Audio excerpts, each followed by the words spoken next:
For my first month as a student at UIC, I only had 3 bathrooms at my disposal.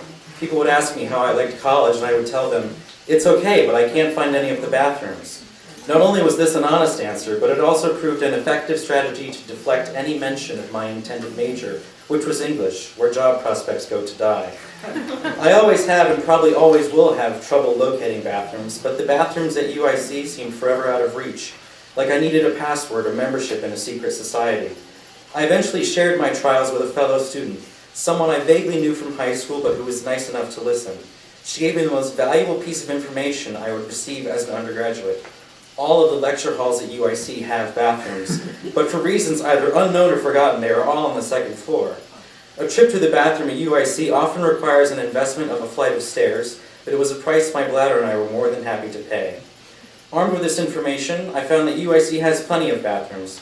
So many bathrooms that the custodial staff simply can't keep all of them in clean and good working order.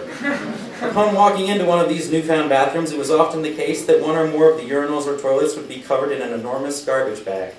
There were never any signs prohibiting the use of these shrouded thrones, but the message was clear that if you took your chances on one of them, no one was coming to bail you out. In addition to this bag it now, repair it later philosophy, there seemed to be a tacit acceptance for all forms of bathroom graffiti.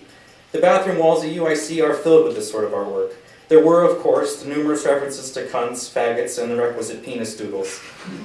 Sometimes, if you were lucky, an enormous graffiti tag was superimposed above the other artwork, overshadowing and enhancing it simultaneously. I was initially disgusted by this grotesque visual assault. I had never been faced with so much vulgarity all at once, and it seemed to make defecating in peace an impossibility. It was like being forced to watch all of the grossly funny parts from the American Pie movies all at once. However, Stockholm Syndrome eventually took over, and these obscene scrawls became a frequent comfort. On the rare occasions when custodians fought back against the graffiti hordes with broad splashes of fresh paint, I was overcome with a sweeping sense of nostalgia for the missing penis doodles. You could spend hours examining all of the bathroom art at UIC. If it weren't changing so frequently, a more enterprising student could organize a tour of the campus's graffiti highlights. I don't mean to imply that the bathroom graffiti at UIC belongs in a museum, but I'm confident UIC is one of the ugliest campuses in the nation, if not the world. Any attempt at beautification, no matter how vulgar, was a welcome sight. In my last semester at UIC, I applied to 4 master's programs in creative writing. I didn't expect to get into Northwestern, and the University of Chicago was my Hail Mary pass. I did expect to get into Columbia and DePaul, and before I was accepted anywhere, I was planning to enroll at DePaul for their spring quarter. I received rejections from Columbia and Northwestern the same week.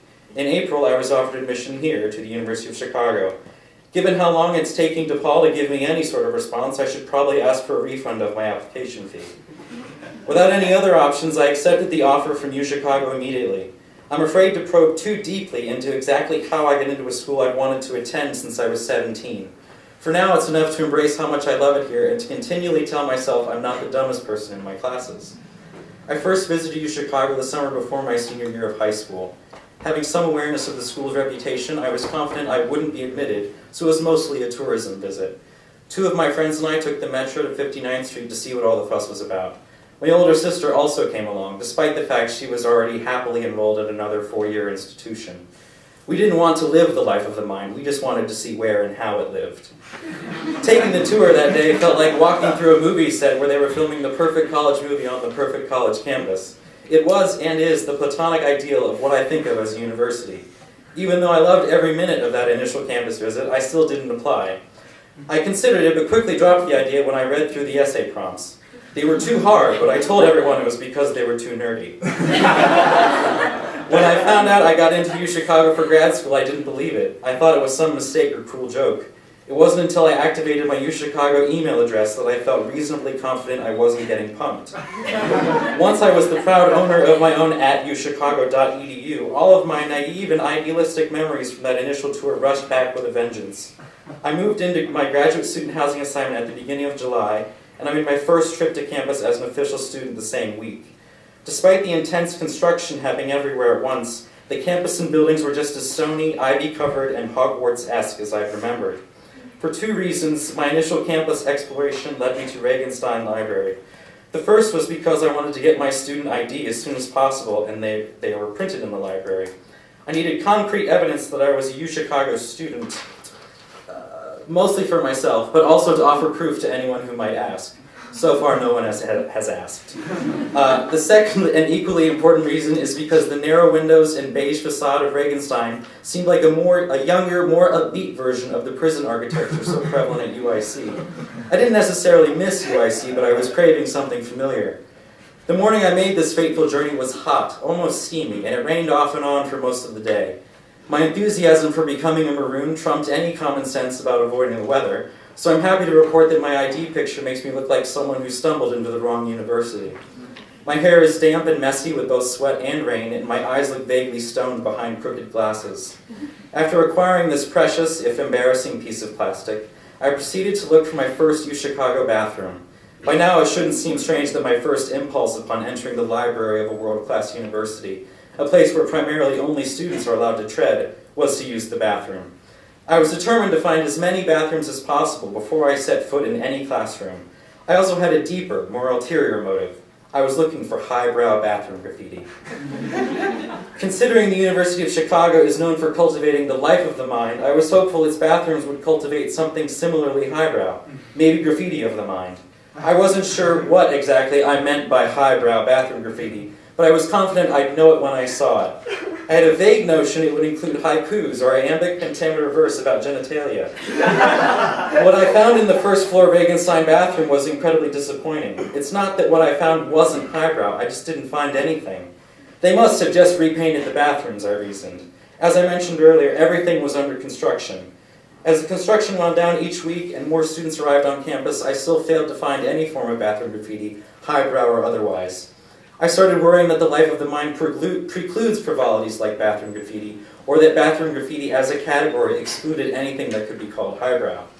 I found my first UChicago bathroom graffiti in Harper Memorial Library.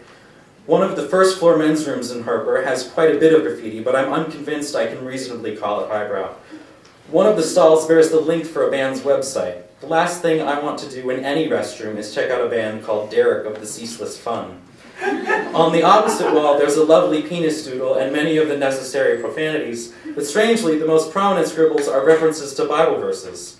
Some are direct quotes with citations, others are simply citations, directing the stall's occupant to specific biblical passages.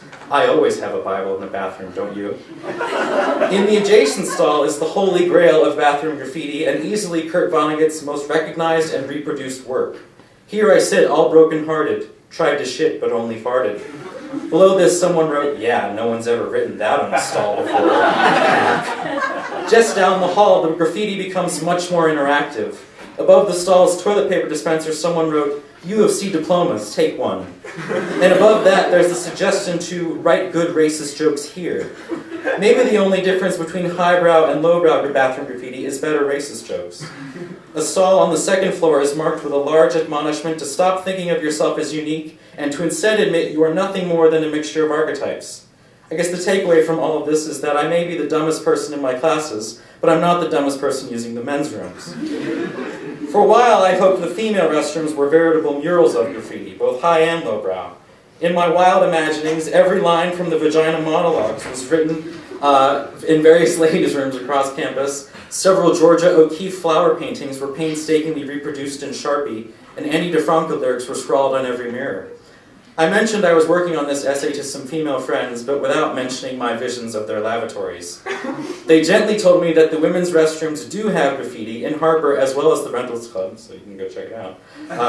But they didn't seem terribly impressed by it.